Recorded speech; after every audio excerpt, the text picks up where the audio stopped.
On March 14, 1849, the county courthouse in Lowndes County, Alabama, was reduced to ashes in what authorities officially described as an unfortunate accident caused by a tipped oil lamp.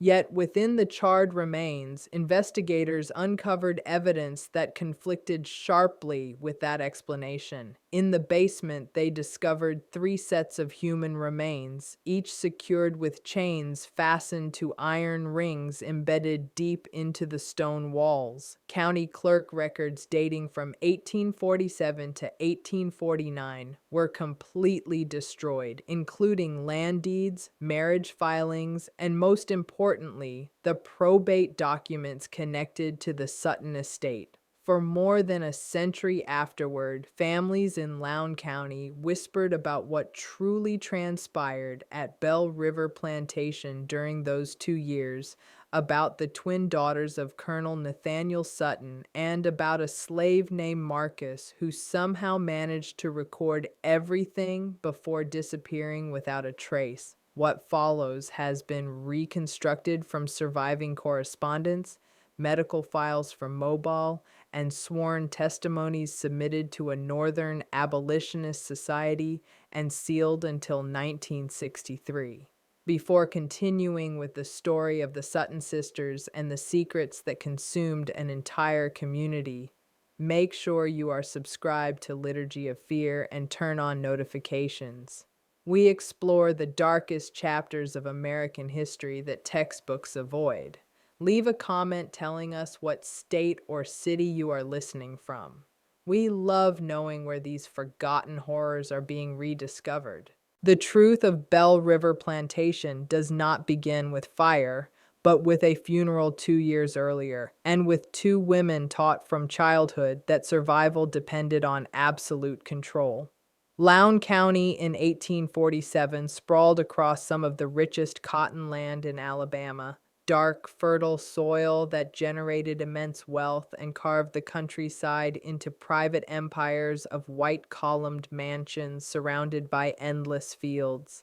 The county seat of Hanville stood at the center, a cluster of brick structures and dusty streets where planters conducted business while their wives pretended not to know the true source of their prosperity.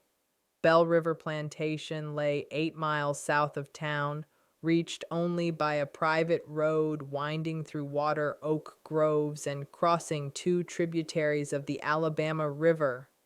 Colonel Nathaniel Sutton had constructed the main house in 1828, a 3-story building with 12 rooms and a separate kitchen linked by a covered walkway. Behind it, a quarter-mile away, stood the slave quarters, 24 cabins arranged in 2 exact rows, close enough to summon labor quickly, distant enough that the colonel never had to hear the lives he claimed to own. The colonel's wealth came from cotton, but his reputation was forged elsewhere. He had served in the Creek War under Andrew Jackson and returned convinced that human beings could be refined through selective breeding just as livestock could. His library contained medical volumes from Philadelphia, agricultural journals from Virginia, and private correspondence with university men who shared his beliefs about racial hierarchy and biological destiny. He kept obsessive records, measurements, observations, genealogies tracing back 3 generations. His neighbors called him eccentric yet brilliant. The enslaved people at Bell River used another name for him, though never where white ears might hear. Colonel Sutton never married. Instead, in 1824, he purchased a slave woman named Ruth from a Charleston trader, described in the bill of sale as unusually fair-skinned with refined manners. In 1825, Ruth gave birth to twin daughters, Sarah and Catherine. The colonel raised them inside the main house, provided tutors from Mobile, dressed them in fine clothing ordered from New Orleans, yet never granted them freedom. He never acknowledged them as his daughters in any legal record. On paper, they remained his property, an arrangement that gave him total authority over every detail of their lives. Sarah and Catherine grew up in an odd seclusion. They learned reading and writing, watercolor painting, and pianoforte. They studied literature, mathematics, geography, and French. Yet they rarely left the plantation. Their father controlled every visitor and encounter, filtering all contact through his rigid standards. He told them they were exceptional, elevated above their station, but warned that the world beyond Belle River would never accept them. He taught them that isolation meant safety, that trust was a weakness, and that power, however limited, was the only currency worth possessing. The twins absorbed these lessons deeply. They developed a private language of looks and gestures, finishing one another's sentences, sometimes remaining silent for days, and communicating only through notes slid across the dinner table. They dressed alike in coordinated colors, Sarah favoring deep green, Catherine midnight blue. They read the same books at the same pace, one starting at the front, the other at the back, meeting precisely in the middle. They shared everything: brushes, jewelry, confidences, and eventually something far darker. Their mother, Ruth, died in 1839, officially of pneumonia, though whispers in the quarters spoke of bruises on her arms and terror in her eyes during her final weeks. After her death, the colonel's grip tightened. He installed locks on their bedroom doors that could only be opened from outside. He demanded weekly written reports detailing their activities, thoughts, even dreams. He tested them constantly, leaving valuables out to see if they would steal, introducing male visitors to observe reactions, staging situations designed to expose disobedience. The plantation flourished during these years. By 1847, the colonel owned 63 enslaved people, producing 142 bales of cotton annually. He sold through mobile factors and reinvested profits into land, slaves, and more books for his expanding library. The enslaved population at Belle River showed disturbing patterns: an unusually high number of light-skinned individuals, more children than natural birth rates suggested, and families routinely broken apart as children reached adolescence. The overseer, Jonas Pritchett, had served 15 years living near the quarters and executing orders with mechanical efficiency. He kept his own notebooks documenting punishments, labor assignments, dietary restrictions for those selected for the colonel's breeding program. Written in cramped handwriting, these records described horrors with the casual tone of crop reports, noting which women were forced into which cabins, which men fathered which children, and how pregnancies were ended. Inside the main house, Sarah and Catherine understood far more than their father realized. They read his journals when he traveled, listened at doors, pieced together conversations between him and Pritchett. They knew what happened in the quarters after nightfall. They knew which enslaved people were their half-siblings. They knew their father saw humans as experimental subjects in his private laboratory of racial theory. And they learned to hate him with a slow, calculated fury that would have terrified him had he recognized it. The morning of February 3rd, 1847, arrived unseasonably warm, temperatures climbing into the low 60s before noon. Colonel Sutton had worked late the night before, writing by lamplight to a professor at the Medical College of South Carolina. When he failed to appear for breakfast, no one was alarmed. He often worked through the night. Pritchett found him at 10, slumped in his leather chair, papers scattered across the desk. His face was gray, his skin cold and wax-like. Dr. Amos Grayfield arrived 2 hours later and declared him dead, estimating death between midnight and dawn. A severe seizure, he announced, barely examining the body. The man was 56, overworked, mentally strained. The heart simply failed. Yet details contradicted that neat conclusion. The dinner tray from 8 o'clock sat nearby, food untouched. A coffee cup held a fine glittering residue at the bottom. The colonel's final letter to his attorney lay unfinished, ending mid-sentence as if his strength had vanished suddenly. Sarah and Catherine stood outside the study in matching black dresses they had somehow obtained without prior notice.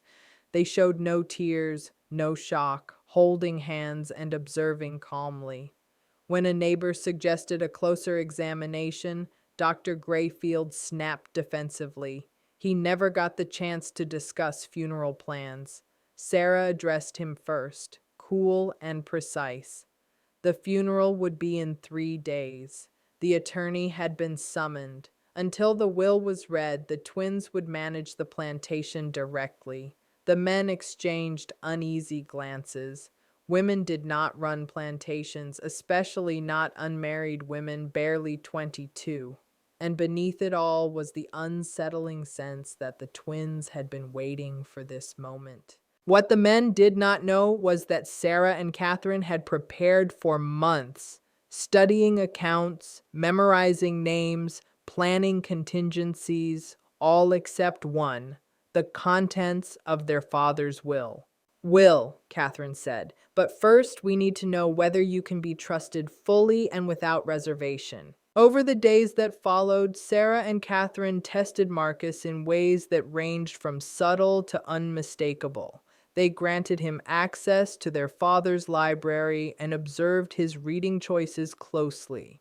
They invited his opinions on political subjects, listening carefully for any trace of abolitionist sentiment. They watched how he interacted with the other enslaved people at Belle River, noting whether he attempted to organize, influence, or provoke unrest. Marcus adapted with remarkable precision. He kept largely to himself, chose his words with care, and displayed an intelligence clearly sharpened by years of navigating perilous social terrain. He understood that educated enslaved people occupied a fragile position, valued enough to preserve, feared enough to restrain. What the twins could not yet know was that Marcus carried his own secrets and pursued his own purpose. The Granvilles had indeed been Quakers with abolitionist sympathies, but more than that, they were part of an informal network gathering testimony from enslaved people about the realities of plantation life. For 5 years, Marcus had documented abuses, recording names, dates, and details in a coded shorthand he devised himself. When the Granvilles died within days of each other from fever, their relatives liquidated the estate quickly, selling Marcus before anyone discovered the trunk hidden in the root cellar that contained years of preserved evidence. Marcus managed to retrieve his most critical notebooks beforehand, concealing them inside a hollowed-out Bible no white person ever thought to examine. When he was brought to Belle River, Marcus expected another period of cautious observation and silent documentation. Instead, he found himself at the center of something far stranger and far more dangerous. By mid-May, the arrangement became clear. Marcus would act as the twins' private secretary, managing household accounts and correspondence. More than that, he would become a confidant in a plan they had not yet fully explained. Sarah revealed it one evening in early June after the house servants had retired and the three of them were alone in the study. Our father's will requires us to marry and bear children within 24 months, she said. The executives must approve our husbands as men of proper standing. But the will never says those men must be suitable for us, only that they meet external standards. I don't follow, Marcus said. Catherine smiled, and there was something almost feral in the expression. We'll marry men we can completely control. Elderly men, sickly men, or men desperate enough for a connection to a wealthy plantation that they'll accept any terms. Men who give us legal legitimacy but no authority over Bell River. And the children? Marcus asked, already understanding the answer. Biology is biolog, Sarah said flatly. Our father spent 20 years proving lineage can be managed strategically. The executives need to see marriages and pregnancies. They don't need to know what happens behind closed doors. The meaning struck Marcus like icy water. They wanted him to father their children, creating the appearance of legitimate heirs while maintaining control through marriages that existed only on paper.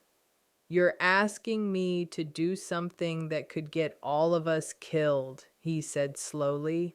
No one will find out, Catherine cut in. We control this household completely. Every witness, every detail, every piece of evidence, you'll be protected. Protected, Marcus repeated bitterly. I'm enslaved. There's no protection for me. If this fails, you'll be executed, Sarah said calmly, which means you'll be very motivated to ensure it doesn't fail. And in exchange, you'll receive something worth the risk. What could be worth that? Legal freedom, Catherine said quietly. Documented manumission and enough money to go north and begin again, after the children are born and the estate is secure. Marcus searched their faces for deceit and found none. And if I refuse? You won't, Sarah replied, because you want freedom more than you fear death, and you're intelligent enough to know this is your only real chance. She was right, and he knew it. But there was more at stake than they realized. Marcus saw in their plan not only a path to his own freedom, but an opportunity to expose the entire system. If he could document the Sutton family's secrets, the Colonel's experiments, the network of planters and overseers who collaborated in decades of abuse, he could send that evidence north and strike at the institution that had stolen his life. I'll do it, he said at last, on one condition. You don't get to set conditions, Catherine said. I do, Marcus replied evenly. If you want cooperation instead of resentment, I need full access. Your father's journals, his correspondence, his breeding logs, all of it. If I'm risking my life, I deserve to know exactly what I'm part of. The twins exchanged a long look. Allowing him unrestricted access was dangerous, but refusing risked the very defiance he warned them about. Agreed, Sarah said, but only here, under our supervision. Nothing leaves this house.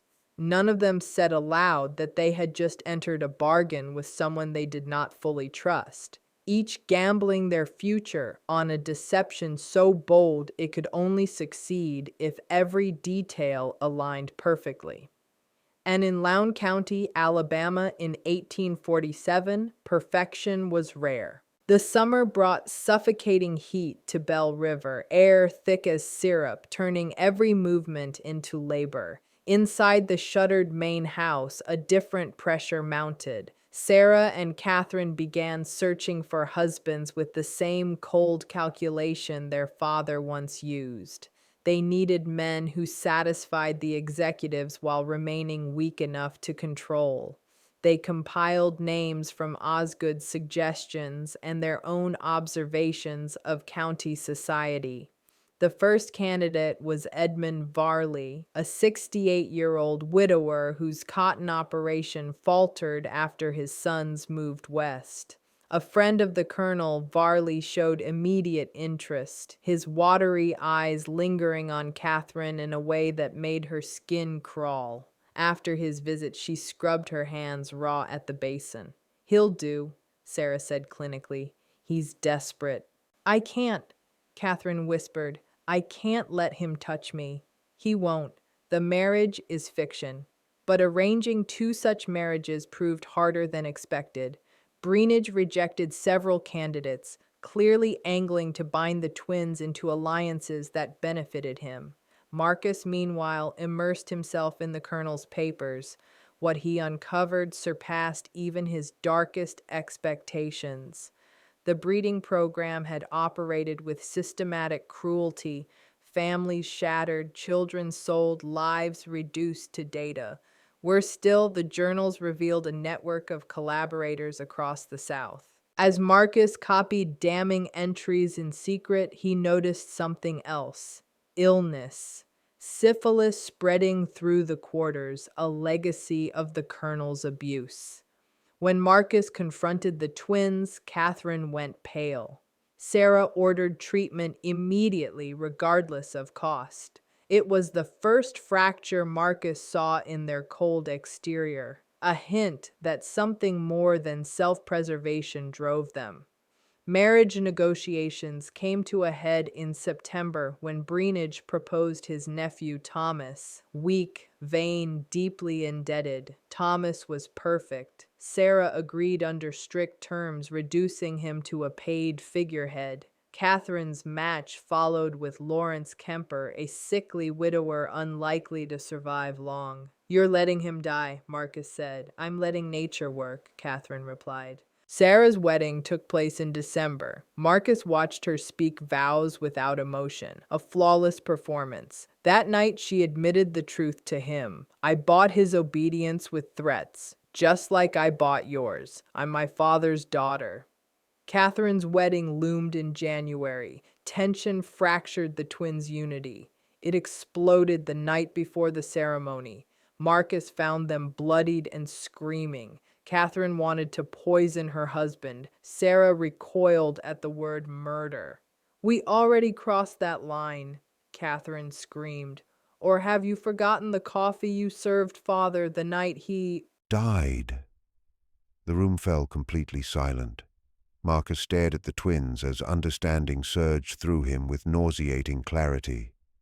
"You killed your father," he said. Sarah sank onto the bed, burying her face in her hands. Arsenic blended with powdered glass in his coffee. Small doses over 3 weeks made it appear like heart failure. Dr. Grayfield never suspected anything because he wanted to believe it was natural causes. "We had to," Catherine said, her voice sharp with defiance. "He was planning to sell Marcus and 3 other enslaved people to a traitor from Mississippi. We overheard him arranging it, and he intended to force us into marriages with men he selected, men who would have helped him continue the breeding program. We had no alternative." "There is always an alternative," Marcus said quietly. "Easy for you to say," Catherine snapped. "You weren't trapped in a cage built by a man who treated you like a biological experiment."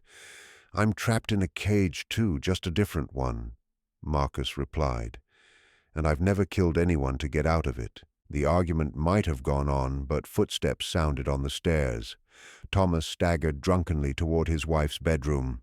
The 3 conspirators went silent, listening as he cursed while fumbling with the handle, then finally shuffled away. After he was gone, Sarah spoke in a low voice. "We can't do this again, Catherine. If you poison Lawrence, everything ends. Someone will notice, someone will investigate, and then all of this, the plantation, our freedom, Marcus's records, all of it will be destroyed." "Then what do you propose?" Catherine demanded. "We're running out of time." "We wait," Sarah said. "We let nature take its course with Lawrence. We endure. And when it's finished, when father's conditions are met and the inheritance is secure, then we decide who we want to become." Catherine didn't respond right away. When she finally spoke, her voice was exhausted. "I don't know if I can endure any more. I don't know if there's anything left of me worth saving." Marcus, watching them, realized he had been documenting the wrong story. He had focused on the colonel's crimes, the systematic cruelty, the breeding program. But the deepest horror of Bell River wasn't only what had been done to the enslaved people, horrific as that was. It was what had been done to the twins themselves, how their father had twisted them into weapons and then turned them against each other. They were victims and perpetrators at the same time, trapped in roles they never chose but now enacted with growing desperation. And Marcus was trapped alongside them, his own survival tied to a scheme that seemed increasingly likely to end in catastrophic violence.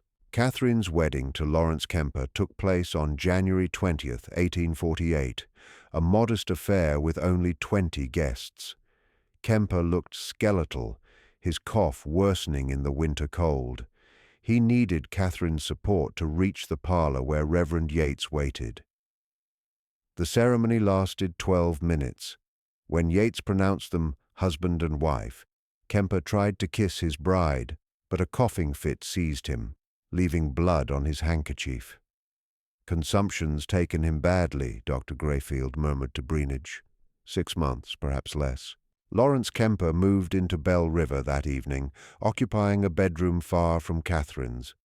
He seemed pitifully grateful for every small kindness, thanking servants repeatedly for water or a stoked fire. Catherine and Marcus began their encounters in early February. Unlike Sarah's bitter candor, Catherine treated it as another task to be completed efficiently. She set specific times and left immediately afterward, saying nothing. By March, Catherine was pregnant. Lawrence Kemper, confined to bed by his worsening illness, received the news with confused happiness. "Thank God," he wheezed. "You'll have something to remember me by." The executives visited in April to verify both pregnancies. They found everything acceptable.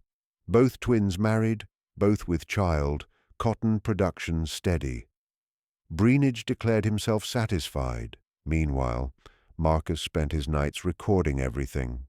He now possessed evidence of the Colonel's breeding program, the syphilis outbreak, the poisoning, and the marriage deception. But he still didn't know how to send the documents north without being discovered. In May, a traveling preacher named Jacob Sturgis arrived, claiming to collect missionary donations. During dinner, Sturgis mentioned time spent in Philadelphia. Marcus noticed the emphasis, a known abolitionist hub. He made a small hand gesture, a sign used by Underground Railroad operatives. Sturgis paused briefly, his eyes flicking to Marcus, then continued speaking without interruption. Later, Marcus approached him near the stable. "I have documents, proof of crimes. They must reach Philadelphia." After careful thought, Sturgis agreed. Marcus spent 10 days copying his most vital records onto thin paper, writing in microscopic script. He documented the Colonel's experiments, forced breeding, the syphilis epidemic, the poisoning, and his own role in the twins' plan. He enlisted Isaiah, a field worker, to deliver the papers to Sturgis in Selma. 2 weeks later, Isaiah returned and confirmed delivery. Marcus felt both freed and terrified. The evidence now existed beyond the twins' control, but if discovered, he would be killed. Summer brought rising tension. Sarah's pregnancy progressed normally, though she became increasingly withdrawn. Thomas Breenidge drank heavily. Lawrence Kemper lingered in his sick room, tended by patient servants. Then Sarah began visiting Lawrence, bringing him books. He explained that he had once been a teacher before inheriting a plantation he never learned to manage. "I was just a school teacher who wanted to read," he said weakly. "Is that truly so terrible?" Sarah had no answer. On August 17, 1848, Lawrence Kemper died in his sleep from consumption. He was buried 3 days later, his brief stay marked by a simple headstone. Lawrence Kemper, 1797 to 1848. He found peace at the end. Catherine was now a pregnant widow. The will's conditions were fulfilled, but something shifted in her after Lawrence's death, guilt, even though she hadn't actively caused it. In mid-September, a woman appeared claiming to be the Colonel's half-sister, threatening legal action unless given a settlement. The twins knew she was a fraud, but before they could respond, she approached Pritchett with a bribe. Pritchett reported it immediately. Armed with proof, the twins confronted the woman and her lawyer in Hanville. The meeting was brief and ruthless. They left Alabama within 24 hours, but the incident exposed how vulnerable the twins still were. Until the babies were born, they remained targets. In late October, everything nearly collapsed. Thomas Breenidge, drunk after a night of cards, remarked that Sarah had become pregnant only weeks after their marriage. Remarkably fast timing. Within days, the rumor spread through Lount County. The scandal struck Belle River like a sudden storm. Breenidge arrived demanding answers. Sarah made her choice. Standing before prominent neighbors, 7 months pregnant, she delivered a carefully measured confession. "I was violated," she said steadily. "Before our marriage, Thomas and I were intimate, and I conceived. Rather than cancel the wedding and face disgrace, we went forward. It was wrong. It was sinful, but it does not invalidate our Father's will." The men exchanged uneasy looks. Premarital intimacy was scandalous, but not unheard of. Sarah's blunt admission made the story plausible, shielding the deeper lie beneath it. "What about your sister?" Breenidge asked. "Catherine's situation is entirely proper." Breenidge studied her but found no evidence to challenge the claim. "This matter is settled," he finally declared. "The will's conditions have been met." After everyone left, Sarah collapsed in the parlor, her composure finally gone. Sarah went into labor on November 14th, 1848. The labor lasted 18 hours. At dawn on November 15th, a baby's cry broke the silence. "A girl," the midwife announced, "small but healthy." Sarah lay exhausted, her daughter wrapped beside her. The child had dark hair and indistinct features, convenient in a house built on deception. "She's free," Sarah whispered. "That's what matters." Catherine delivered on December 7th after 12 difficult hours. The umbilical cord was wrapped around the baby's neck. The midwife worked calmly until a weak cry confirmed survival. "Another girl," she said. "She's strong." Catherine looked at her daughter, darker than Sarah's child, with features that would require careful explanation. "I'll call her Ruth, after our mother." "And mine will be Abigail," Sarah said through tears, "after the grandmother we never knew." The names honored women their father had erased. They were the first choices the twins made that weren't calculated for advantage, simply mothers naming their daughters. The executors visited on December 20th to confirm the births and finalize the transfer of the estate. Breenidge examined the babies clinically, recorded their existence, and declared the will fully satisfied. Belle River Plantation is hereby transferred to Sarah Breenidge and Catherine Kemper. The estate is closed. After he left, Sarah felt nothing. No victory, no relief, only exhaustion. They had won, but the cost was staggering. Marcus entered carrying Abigail. She wants her mother. As Sarah took her child, she made a decision. "We're keeping our promise. Your manumission papers will be filed next week, funds sufficient for travel to Philadelphia and a fresh start." Marcus had expected delays. The immediacy surprised him. "Just like that. We made an agreement. I'm honoring it. And the documents I sent north." Sarah's eyes narrowed. "I know about them. Pritchett intercepts correspondence. I know what was sent, everything about Father's programs, the poisoning, our arrangement. Then why didn't you stop me? Because you were right to document it. Someone has to tell the truth. Maybe your testimony will reach people who can change things." Catherine appeared with Ruth. "We're not stopping you, but we ask for 6 months. Stay until June, help stabilize operations, then leave with our blessing and enough money to begin again." It was manipulation, but it was honest. 6 months, Marcus agreed. Winter passed in relative calm. Syphilis treatments continued, with several people recovering fully. The twins adjusted to motherhood while running the plantation efficiently. Marcus prepared for departure, yet found himself reluctant to leave.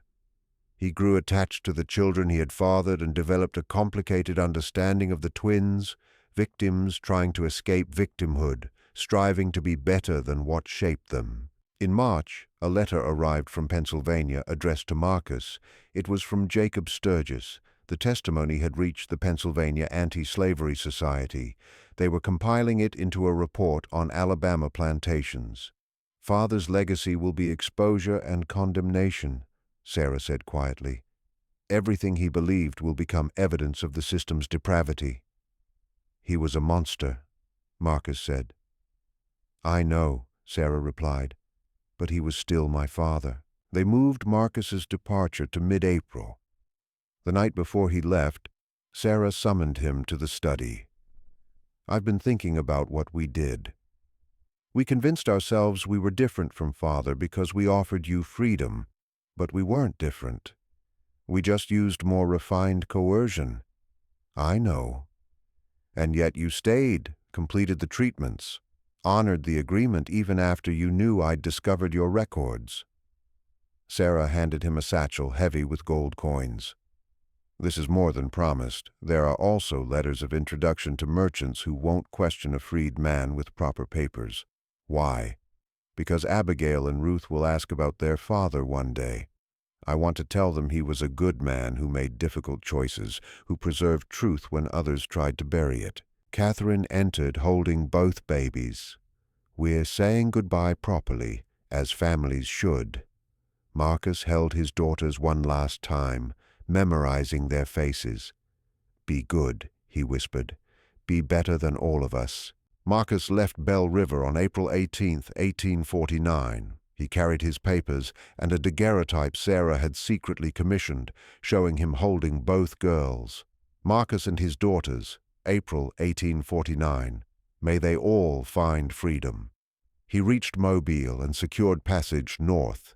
The ship departed on April 23rd. He never returned to Alabama, but his testimony did. The Pennsylvania Anti-Slavery Society published their report in July 1849, detailing plantation conditions and naming Colonel Nathaniel Sutton. It sparked outrage in the North and fury in the South. In August, Harold Breenidge began asking how information from Belle River reached Pennsylvania.